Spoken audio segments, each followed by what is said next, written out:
सुनी सुनाई नए सब सच, श्राप या डर, हिम्मत है भूत या फ्राइडे।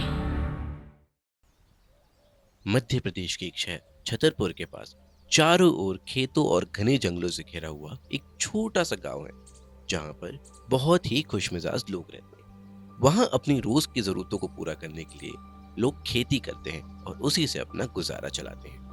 उसी गांव के सरपंच का बड़ा बेटा कुलदीप, जो अभी पास के शहर से पढ़ाई पूरी करके वापस आया है और यहाँ अपने गांव की खेती की समस्याओं का समाधान दिलाने में मदद करता है।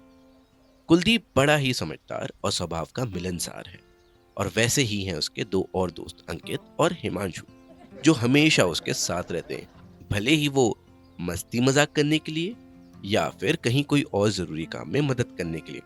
सारा गांव इन तीनों की दोस्ती की मिसालें देता है। रोज की ही तरह तीनों दोस्त दिन भर काम के बाद थक के गांव के चाय की दुकान पर जा बैठी और चाय पीते पीते रोज की तरह ही मस्ती मजाक की बातें कर रहे थे कि हिमांशु ने हंसते हुए एक ऐसी बात कह दी कि कुलदीप, अंकित और साथ ही दुकान पर बैठे एक बुजुर्ग की एक पल के लिए मानो शरीर का खून ठंडा पड़ गया हो। आज बढ़िया शादी में हम सब आराम से बरगद के पेड़ वाले रास्ते से जाएंगे, जल्दी पहुंच भी जाएंगे और आ भी जाएंगे। उसकी बात खत्म हो सके उससे पहले ही सबने एक झटके में हिमांशु की तरफ इस तरह देखा कि अब हिमांशु की मुस्कान बस एक पल में ही गायब हो गई। और इसी सन्नाटे को तोड़ते हुए बुजुर्ग ने एक अजीब सी मुस्कुराहट के साथ ये बोला, हमने भी अपनी जवानी में खूब मस्तियाँ की है, पर कभी कभी कुछ मस्तियाँ बहुत तकलीफ दे जाती है। इसलिए अगर मेरी मानो तो रात तो क्या दिन में भी उस रास्ते की तरफ पलट के भी मत देखना। ये बात बोल बुजुर्ग वहां से उठने ही वाले थे कि अंकित ने डरते हुए और टोकते हुए यह पूछा कि क्यों बाबा, ऐसा क्या है उस रास्ते में जो उसकी बात सुनते ही सारे गांव वाले सुन पड़ जाते हैं? अरे कुछ नहीं है, ये सब इन लोगों की मनगढ़ंत भूत पिशाच की कहानियां हैं। बाबा यही अगर थोड़ा पढ़े लिखे होते तो पता चलता कि ऐसा कुछ नहीं होता है। इन्हीं सब के बीच कुलदीप एकदम शांत बैठा था, पर उसके मन में भी इस बारे में और जानने की जिज्ञासा थी। तो उसने भी अपनी चुप्पी तोड़ पूछ ही लिया, अरे इनको छोड़िए बाबा, मुझे बताइए ऐसा क्या है उस रास्ते में। तब बुजुर्ग ने उन्हें बताया कि कई साल पहले यहाँ के एक सरपंच ने एक औरत को डायन होने के शक में बरगद के पेड़ से बांध के जला के मार दिया था, और उसी आग में उस औरत के साथ उसके बच्चे को भी जला दिया गया था। वो औरत खूब चीखी, चिल्लाई और मदद मांगी, पर पूरे गांव में किसी ने उसकी मदद नहीं की। और आज भी वो औरत रात में उस सड़क पे उसके साथ जो हुआ उसका बदला लेने के लिए घूमती है। ये सब सुन सबके चेहरे पे पसीना साफ नजर आ रहा था, पर तब भी डरते हुए एक झूठी हंसी के साथ हिमांशु ने बुजुर्ग की तरफ देखा और बोला, अरे बोला ना बाबा, थोड़ा पढ़ लिख लिए होते तो पता होता कि ये सब मनगढ़ंत कहानियां हैं। हिमांशु की बात सुन वो बुजुर्ग वहां से मुस्कुराते हुए चले गए, और तभी हिमांशु पलट के अपने दोस्तों से बोला, अरे ये सब छोड़ो, जल्दी जाकर तैयार हो जाओ, रात में शादी में बाजू वाले गांव में भी जाना है। और हाँ, 1 घंटे से मिलते हैं यही। और मेरे प्यारे कुलदीप भाई, अपनी बाइक ले आना तो थोड़ा शादी में अपना भी माहौल जम जाएगा।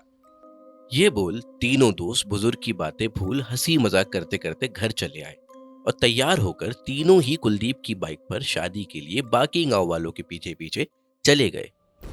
तीनों ही दोस्तों ने शादी में खूब मौज मस्ती की, और जब खा पी कर वो वहां से निकलने लगे तब अंकित बोला, भाई आज तो बहुत देर हो गई और सारे गांव वाले भी वापस जा चुके हैं, बस हम ही बचे रह गए हैं। आज तो घर पे बहुत डांट पड़ेगी। अंकित की बात सुन कुलदीप ने अपनी बाइक स्टार्ट करते हुए बोला, अरे जल्दी जल्दी बैठो, घर चला जाए, बहुत देर हो गई है वैसे भी। कुलदीप की बात खत्म होते ही तीनों दोस्त बाइक पे बैठे और घर जाने के लिए रवाना हो गए। पर बीच रास्ते में हिमांशु ने एकदम से टोका, क्यों ना हम बरगद के पेड़ वाले रास्ते से चले, वैसे भी दूसरे रास्ते से हमें पहुंचने में 2 घंटे लग जाएंगे और इससे बस आधे घंटे। हिमांशु की बात खत्म हो पाती उससे पहले ही कुलदीप ने एक झटके से बाइक का ब्रेक लगाया, और पलट के वो हिमांशु की तरफ देखा और बोला, भाई ये ठीक तो है, भूल गया बाबा ने क्या बोला था। यह सुनते से हिमांशु हंस पड़ा और बोला, देख भाई, उस रास्ते भूत मिले या ना मिले, देर से अगर घर पहुंचे तो घर वाले हमें मार मार के हमारा भूत बना देंगे। और वैसे भी हम इतने पढ़े लिखे हैं, ये क्या कहानियों पे भरोसा कर रहे हैं, भूत वगैरह नहीं होते। भाई मेरी मानो, देर से ही सही पर इस रास्ते से नहीं जाएंगे। पर अब कुलदीप को भी घर देर से पहुंचने का डर था और उसे भी एक पल के लिए लगा कि ये सब बस एक कहानी ही तो है, आज तक किसी ने देखा कहाँ। और ये सोचते हुए वह बोला, हम 3 लड़के हैं, इतने हट्टे कट्टे, कहाँ ये सब बचकानी बातों से डरे, चलो चलते हैं, कुछ नहीं होगा, बस जल्दी घर पहुंच जाएंगे। यह बोलते से कुलदीप ने अंकित और उस बुजुर्ग की चेतावनी को नजरअंदाज करते हुए अपनी बाइक स्टार्ट की और वो उसी रास्ते से घर के लिए चल दिए।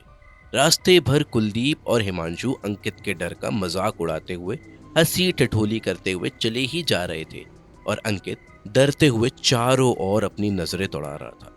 हर तरफ बस अंधेरा ही अंधेरा था और उस रास्ते सिर्फ बाइक की हेडलाइट से आगे का थोड़ा बहुत दिखाई दे रहा था और आसपास कुछ ऐसा सन्नाटा था कि झिंगूरों की आवाज भी डरावनी लगने लगी थी। रास्ते बहुत ऊबड़ खाबड़ थे और कच्चे भी थे, जैसे कि मानो बस खेत के बीच एक ट्रैक्टर के टायर के दबाव से बने हों। वो तीनों ऐसे ही हंसी मजाक करते जा रहे थे कि कुलदीप को आगे एक परछाई दिखी और वो देख उसने गाड़ी की स्पीड थोड़ी कम की और हिमांशु को बोला, भाई आगे कोई दिख रहा है क्या? क्यों, क्या हुआ? तुझे भी अंकित जैसे डर लगने लगा है क्या?